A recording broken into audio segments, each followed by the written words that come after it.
what he has captured on tape, we feel is authentic. This time on Unexplained Mysteries, UFO, Best Evidence. You'll hear the best evidence that UFOs exist from real eyewitnesses. In the sky was a great golden globe. That was a ship as big as my house.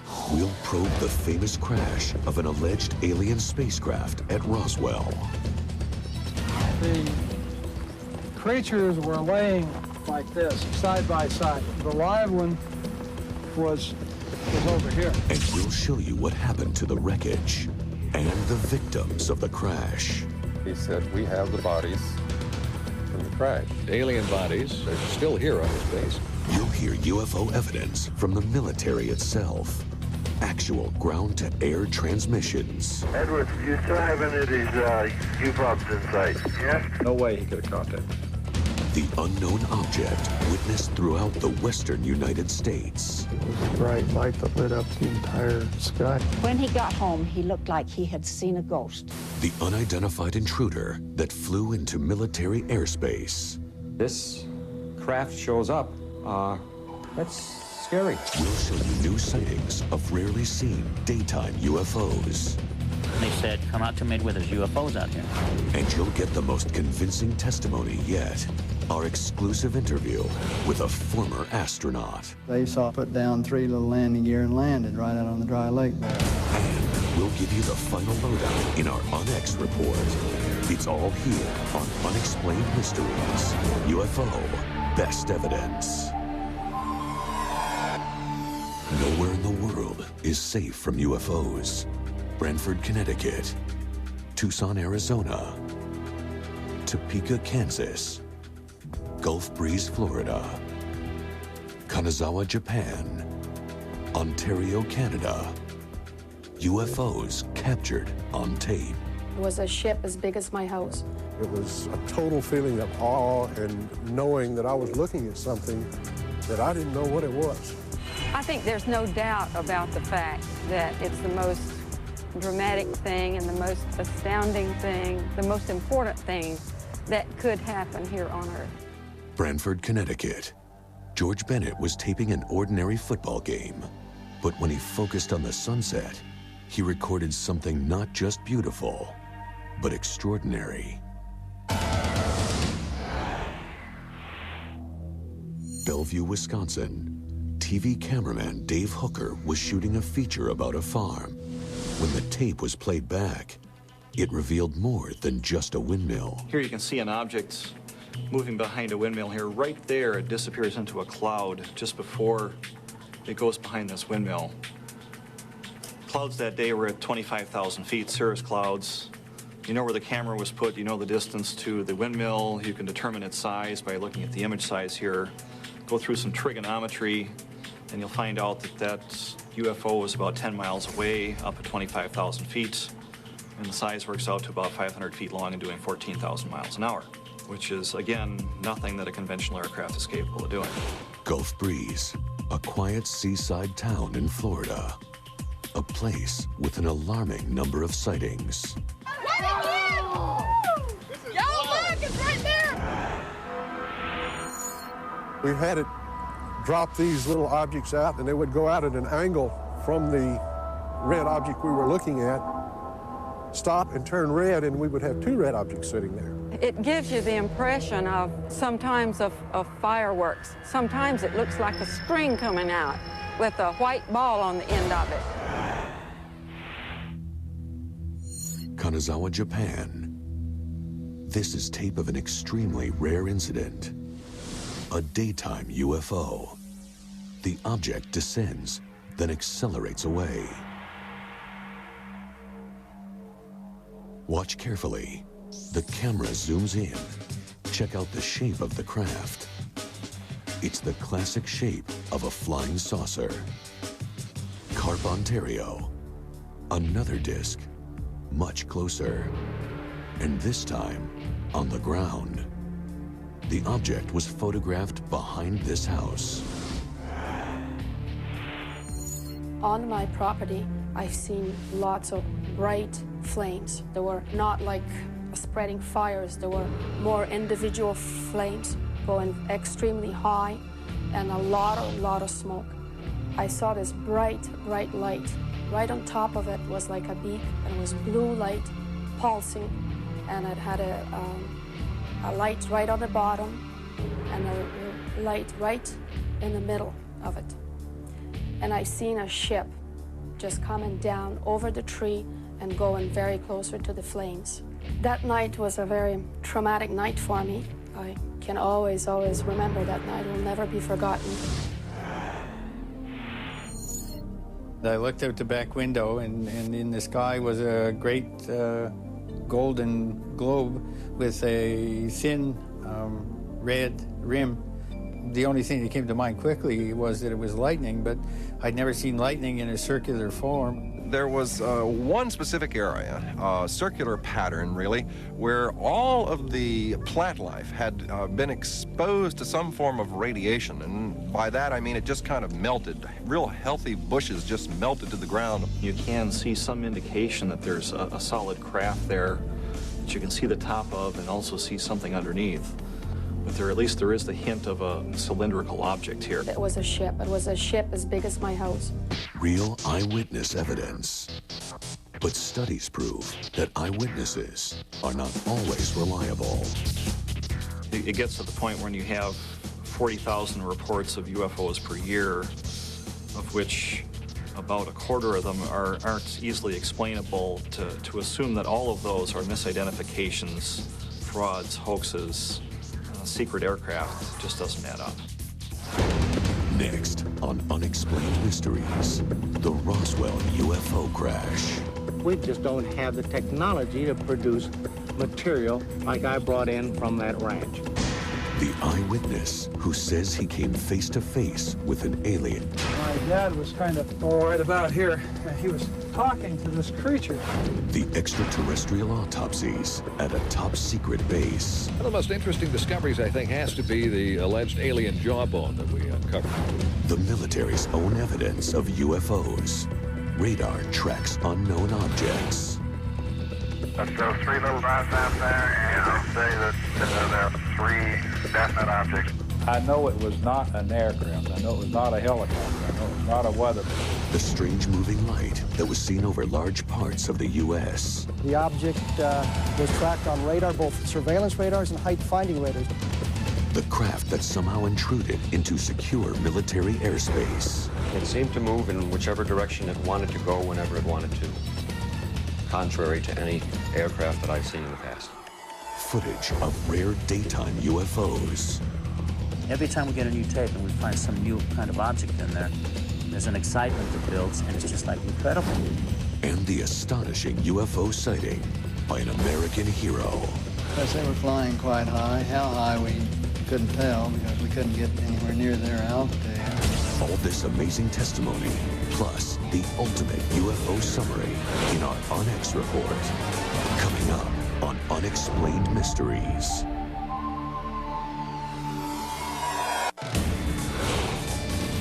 Unexplained Mysteries, the best evidence of UFOs, physical contact.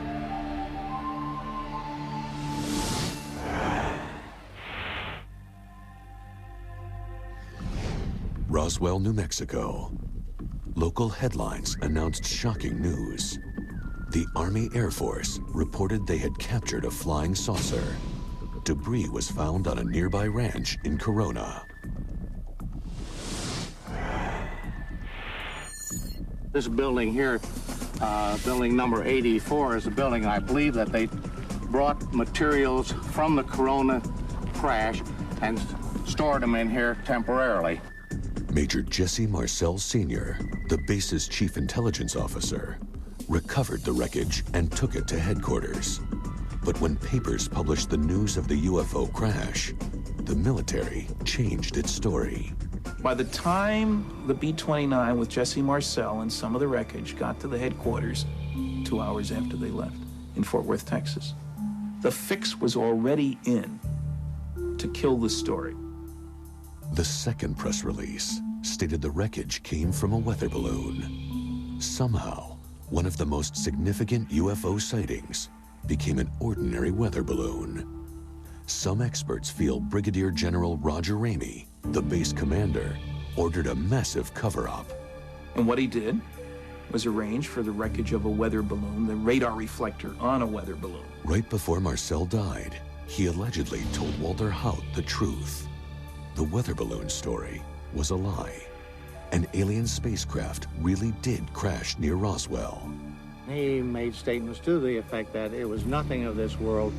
It couldn't be bent, torn, cut, pierced, burned. He went through a whole list of them. He said, we just don't have the technology to produce material like I brought in from that ranch. And some UFO experts maintain that a mid-air collision caused a second crash that day, 200 miles from Roswell. When I first came up to the craft, the creatures were laying like this in a line, side by side. And the live one was over here. When he was 5 years old, Gerald Anderson says he came face to face with an extraterrestrial. And my dad was kind of right about here, and he was sitting like this. My Uncle Ted was standing more over here, kind of leaned over like this, and they were talking to this creature. He describes the aliens as 4 feet tall, with gray skin, large eyes, and thin arms. 2 of them were dead. 1 was dying, but 1 was still alive, trying to communicate. Then just suddenly he turned and he looked at me. And when that happened, all kinds of things just started happening inside my head. I started getting sensations of tumbling and falling and an awful loneliness, like there was no way he could possibly get back to where he came from. Witnesses say the military soon showed up and threatened any civilian who went public with the amazing story. But now, many of them are speaking out. We have testimony from over 200 people concerned with these events, people who handled the wreckage, people who described the bodies, people who had direct orders, military orders, to do this, that, or the other thing. We have consistent testimony that in a court of law would convict anybody of a crime. Wright-Patterson Air Force Base in Ohio, where ufologists believe the military took the Roswell crash debris. Well, recently we investigated the rumors about Hangar 18 and in particular the Roswell connection to Wright-Pat. The military claimed they brought a crashed weather balloon to Wright-Patterson. What happened to it? We couldn't find any record of that. We found that was sort of interesting. Experts maintained that the crash wreckage was stored in the base's secret tunnels, the exact spot where Officer Jack Donahoe claimed he saw an alien autopsy.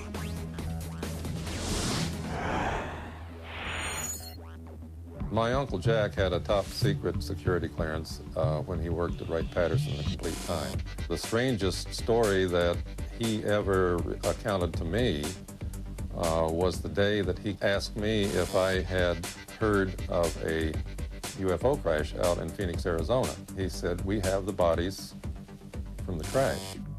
Donahoe allegedly went to a secret room where a scientist was working on a dead body. It wasn't human.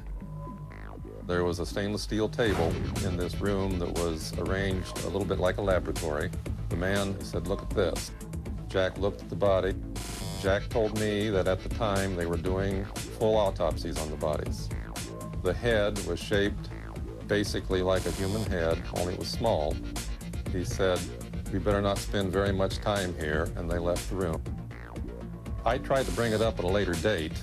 He said, forget him. Just forget about the whole incident. Well, there are still people that absolutely believe that alien bodies and UFO wreckage are still here on this base, and that the bodies are kept in cryogenic suspension somewhere underneath Wright Field. They had 30 alien bodies underground at Wright-Patterson Field alone. Witnesses state that scientists performed anatomical research on the aliens for years. Officials within the Air Force intelligence community have told me that they had determined back in the 70s, possibly before that, that this was an alien jawbone. I think the Air Force is hiding a lot of things. They did issue a statement, though, that there are no aliens or UFO pieces on this base now. Coming up on Unexplained Mysteries, the military tracks UFOs on radar. Look, search high, search high. Search very high. No way he could have caught that. Eyewitnesses in Oregon see something incredible in the night sky. A bright light that lit up the entire sky. An unknown object flies over an airbase. The Air Force, if they can't stop UFOs, then they clearly can't do their mission. A cameraman goes public with rare footage of daylight sightings. I've never seen anything like this in my life. An astronaut tells of his encounter with a fleet of UFOs. Yes, they were flying quite high. How high we couldn't tell because we couldn't get anywhere near their altitude. And we'll clear it all up for you in the Unex Report. There's more UFO evidence next on Unexplained Mysteries.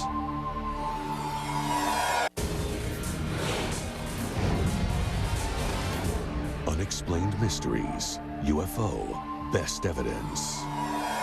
Excellent evidence of UFOs comes from a surprising source.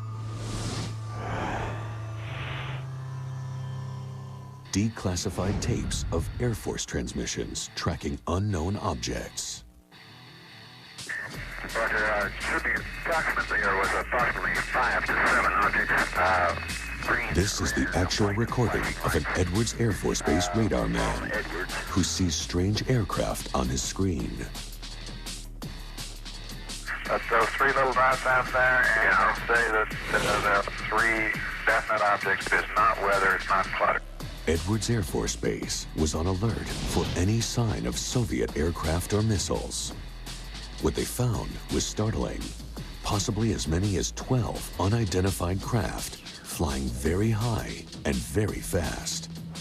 Also on the tapes is proof that the airbase had a UFO officer.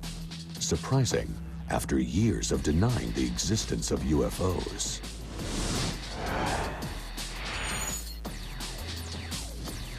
Okay, they've finally gotten that UFO officer at Edwards out of that, and he said yes, he would like to have a look. We're getting plenty of live data as visuals on these things, about 40 miles south of Edwards, several of them. I know it was not an aircraft. I know it was not a helicopter. I know it was not a weather balloon. I know a lot of things it was not. It was not anything that we know of as a flying object that could do the maneuvers that this did. And what it was, I do not know. When he saw the objects on his screen, here, he informed his superiors. They immediately ordered an F-106 alert bird to check it out. Edwards, do you still have any of these UFOs in sight? Yes. Okay, Tower, pick out one you want us to intercept, and we'll take a 0-1 in on it. But one of the Air Force's most advanced planes could not catch the object. The thing is rising. Tower, how's things look now? He's low. Look, search high, search high. We've done the search high. Search very high. The thing is rising. It's rising rapidly. Sorrells watched helplessly as the UFO was getting away. The way it rose, as fast as it went up in altitude, and he passed under it at 40,000 feet, not a prayer. Not a prayer, not a chance. No way he could have caught that thing. No, we're in much as dark-eyed as you are. I think the possibility very strongly exists that, yes, there is something beyond what we know. UFO sightings are usually confined to a limited area, but one was reported over several western states, starting in Oregon. That night, we were probably just driving up and down Main Street, which is what we did most of the time. And we stopped at the east end of the Main Street in Eureka, pulled off the road, and we're sitting there. First thing I remember about the incident was the light.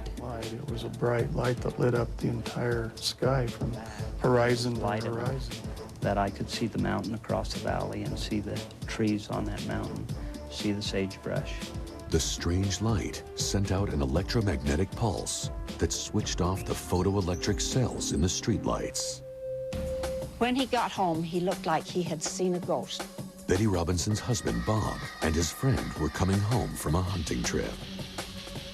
They were outside the truck, and they could hear this noise.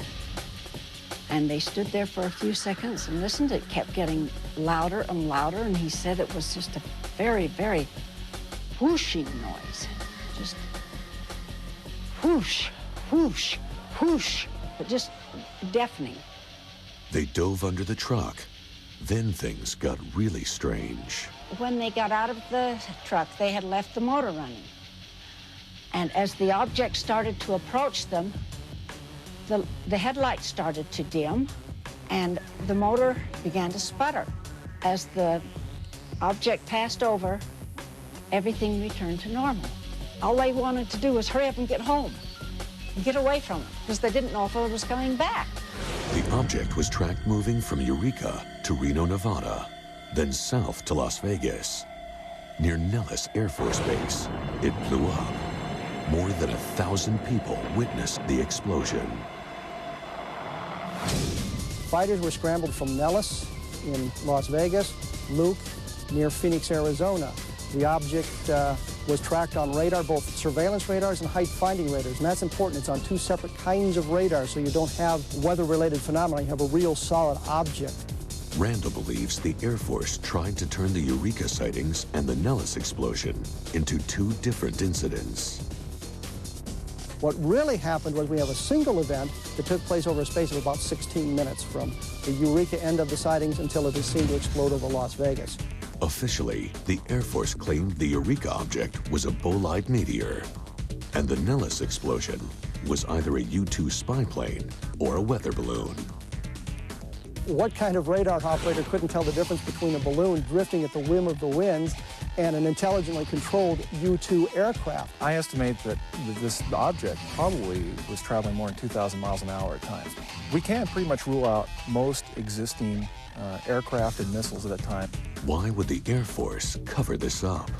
The Air Force has been charged with keeping our skies clear of enemy craft. If they can't stop UFOs, then they clearly can't do their mission. I believe it was an object under control, intelligent control, and just possibly not from around the neighborhood.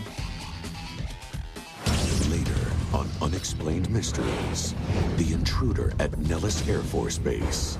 21.3 degrees, 18.5 degrees elevation. Required this unknown object. P1 control doesn't know what type of aircraft it is either. I don't think you'd really see many objects wandering in by accident. The rare daylight sightings captured on tape near Roswell.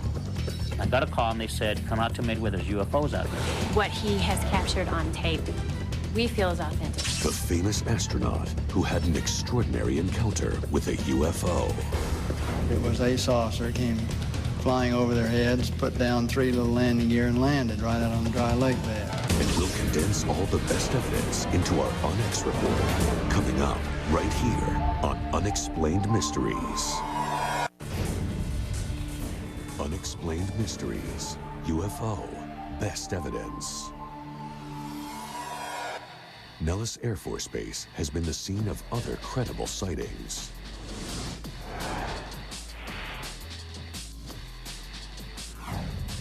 Required this unknown object. P1 control doesn't know what type of aircraft it is either. What kind of craft could trespass onto a highly secure airbase? I don't think you'd really see many objects wandering in by accident. The object seemed to be more advanced than anything in the military's arsenal. This craft shows up, and it's like they're playing with kids. It's like, do whatever they want and buy now. That's scary. It seemed to move in whichever direction it wanted to go whenever it wanted to, contrary to any aircraft that I've seen in the past. In my first look at that tape, I said, wow. And I continue to say, wow. There are only 3 things that could be on that tape. One is a very elaborate and very expensive hoax. I don't think that's what we're seeing. The second is some kind of a black project, a secret project that has some very unusual aerodynamic characteristics. And the third, if you can eliminate all those aerodynamic answers, could be a true unknown. And if that is an unknown, if you can come to that conclusion, you got a pretty interesting piece of history right there. The video appears to be genuine. Specifically, it was taken by contractor personnel that are operating tracking sites for the United States Air Force. Did the cameras pick up one of the military's black projects, like a stealth bomber? Perhaps a top-secret aircraft reverse-engineered from alien technology. The camera operators and the tracking sites are not exposed to those highly classified aircraft on a typical basis. What's startling about it is that it doesn't resemble any shapes that I would know immediately. And that's why I thought it was interesting to start with. It almost appears to be like spherical in the center and with a appendage on the bottom and on the top. You don't see any evidence of rotors. No. And also the startling thing is it seems to change shape.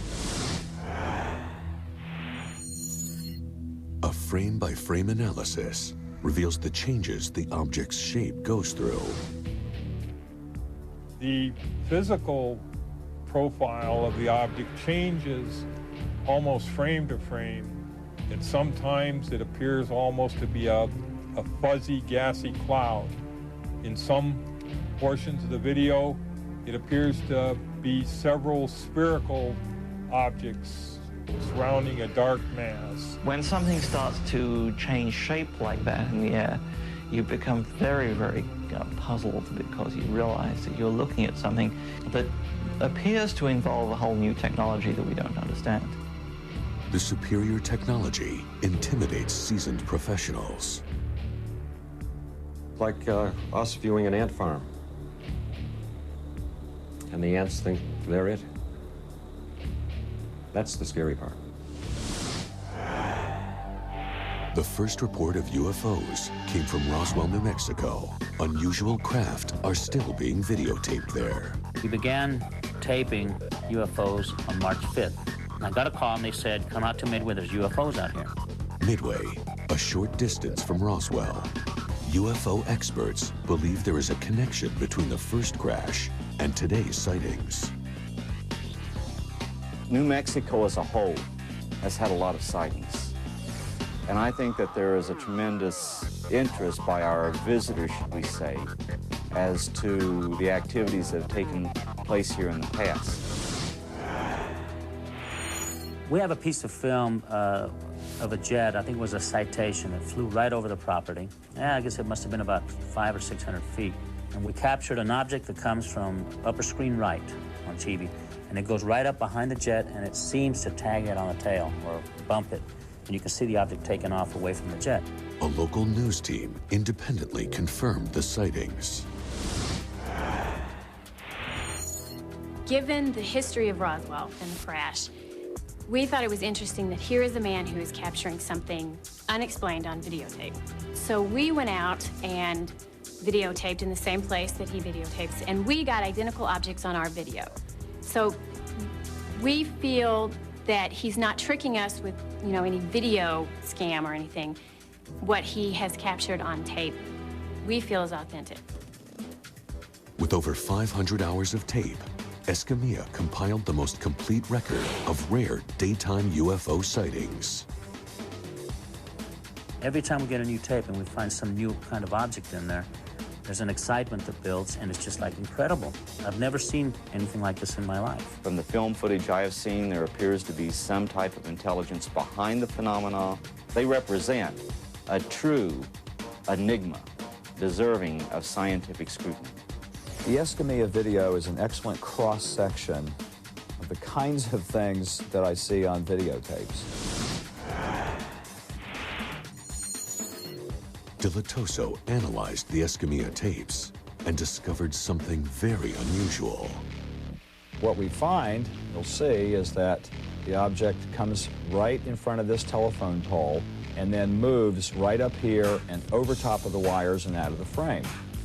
Now, in calculating this distance From where it comes in over the trees and by analyzing the edges and going up over the poles, it's about 900 yards. And in that period of time, it's moving well over 3,000 miles an hour. Midway is close to a number of military bases, including Area 51. The military may be using alien technology in their top-secret aircraft. When it comes to trying to get this information, the Air Force will come back on an initial generic request stating that they have no information. This is a lie. The proximity to military bases in New Mexico and Escamilla making these videotapes is not just a coincidence. It follows a pattern. Some believe Escamilla's sightings are military aircraft, while others think they're alien craft observing the Air Force. I'd like to find out what they are, period. If they're top secret military aircraft that the military's testing, I want an answer why they're doing such dangerous things out there, like bumping their own jets. That's number one, but if they are not, okay, I'd like to know what they may be. Next on Unexplained Mysteries, a legendary astronaut goes after a massive fleet of unknown objects. Yes, they were flying quite high. How high, we couldn't tell because we couldn't get anywhere near their altitude. He divulges more UFO secrets. He looked out and his big saucer was sitting right off their wing. We'll put it all together for you in our UNX report with more fascinating evidence of unidentified flying objects coming up on Unexplained Mysteries.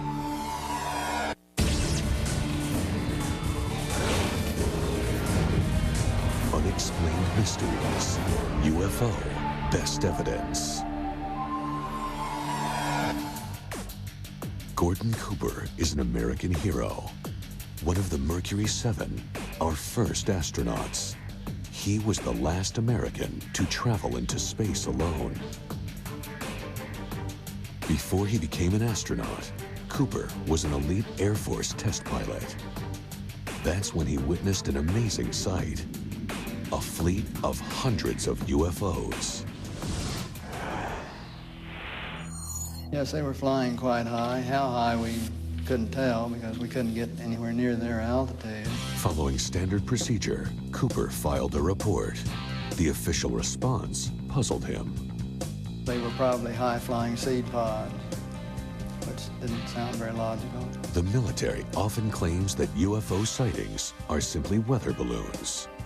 I chased one time in an airplane, and boy, it really looked like a big saucer very high, and I had an afterburner going and got as high as I could get in this airplane. And as I started pulling up along close to it, I had a very shamefaced look on my face when I realized it was a big weather balloon with the radio package hanging under it.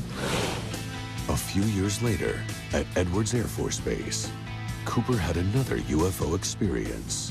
This time, his camera crew actually filmed it.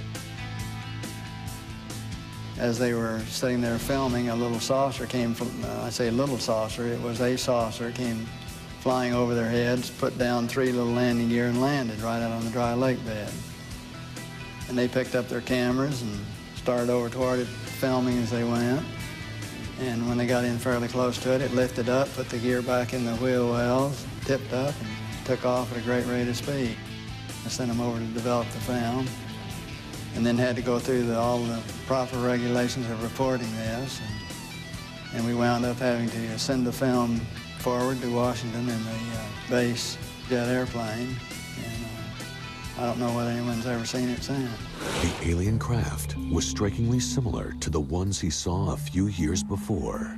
And basically the same planform vehicle. They were a double saucer, lenticular. But if you're going to be going in and out of atmospheres like Earth or other places might have, you certainly need a little more aerodynamic type of vehicle. And the saucer has the capability of going through the air at tremendous rates of speed and handling the bow and trailing wave without making shock waves. So it can be very silent while traveling at big rates of speed through the atmosphere. Cooper has yet another account. Yes, a friend of mine who's a captain on a major airline. At night, was flying along, noticed this, suddenly a big glow came off his left wing. And he looked out and his big saucer was sitting right off their wing. And so he turned slide toward and it moved away, turned back and it moved back in position. Turned to his co-pilot and said, do you see what I see? And he said, oh God, yeah, I do. And it trailed along with him for quite a period of time, then tipped up and climbed very steeply away. Astronauts have reported several UFO sightings from space, but Cooper believes only one of them is true. To my knowledge, the only thing that was ever seen on any of our space flights, and believe me, all of us would like to have seen something, was on Jim McDivitt's Gemini 7 mission, where they saw this glint of something metallic off in the distance, and he reported it, and nobody had it listed on the ground, so he tried getting a picture of it, but the sun, unfortunately, was glinting off of it so bright. All you got is just a glint. There was no detail on what it was, but never any further sighting at all on it. In a letter to the UN, Cooper laid out his opinion on UFOs. I would like to think that they're going to really release all the information.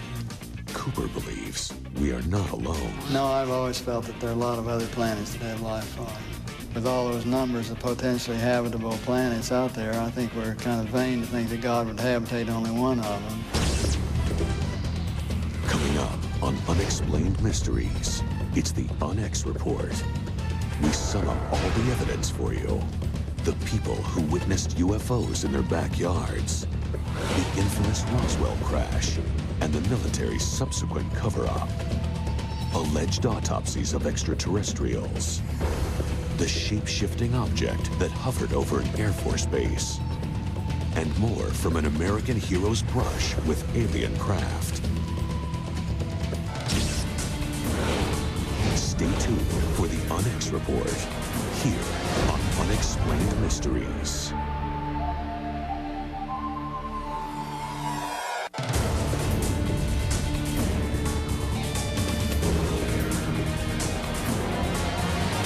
The Unex Report, UFO, best evidence. Numerous eyewitnesses across North America have seen unidentified objects.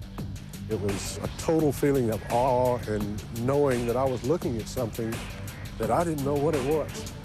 I think there's no doubt about the fact that it's the most dramatic thing and the most astounding thing, the most important thing that could happen here on Earth. You'll find out that that UFO was about 10 miles away, up to 25,000 feet, and the size works out to about 500 feet long and doing 14,000 miles an hour. I've seen a ship just coming down over the tree and going very closer to the flames. UFO reports date back to the incident at Roswell, where some say alien technology and alien creatures were recovered from a crash. He made statements to the effect that it was nothing of this world. It couldn't be bent, torn, cut, pierced, burned. When I first came up to the craft, the creatures were laying like this in a line, side by side. Then there's the evidence from the airbase in Ohio. This is the sort of division that would have been appropriate to use for the investigation of UFO research. They had 30 alien bodies underground at Wright-Patterson Field alone.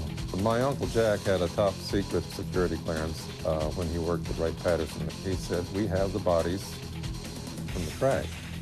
He said, we went down to the cold storage area, where the military may have been conducting alien autopsies.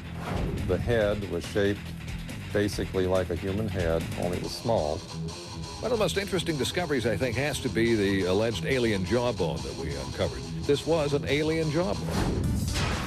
Some of the most compelling evidence comes from the military's own tapes of pilots chasing unknown objects.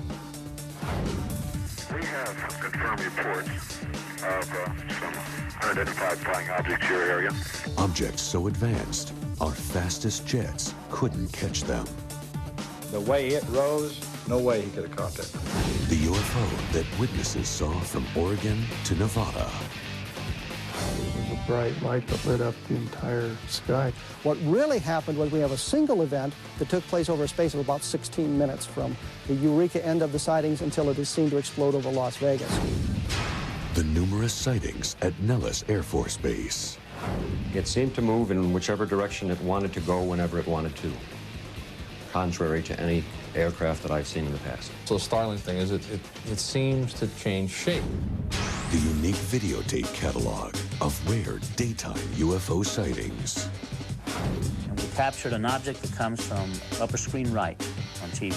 And it goes right up behind the jet, and it seems to tag it on the tail or bump it. We went out and videotaped in the same place that he videotapes, and we got identical objects on our video. What he has captured on tape, we feel is authentic. And what may be the best evidence of all, eyewitness testimony from a totally credible source, former astronaut Gordon Cooper. It was a saucer, came flying over their heads, put down 3 little landing gear and landed right out on the dry lake there. Eyewitnesses, military transmissions, actual physical contact with alien beings. Could all of these reports be wrong? Or are they true? And do UFOs exist? For now, the answer behind the evidence must remain an unexplained mystery.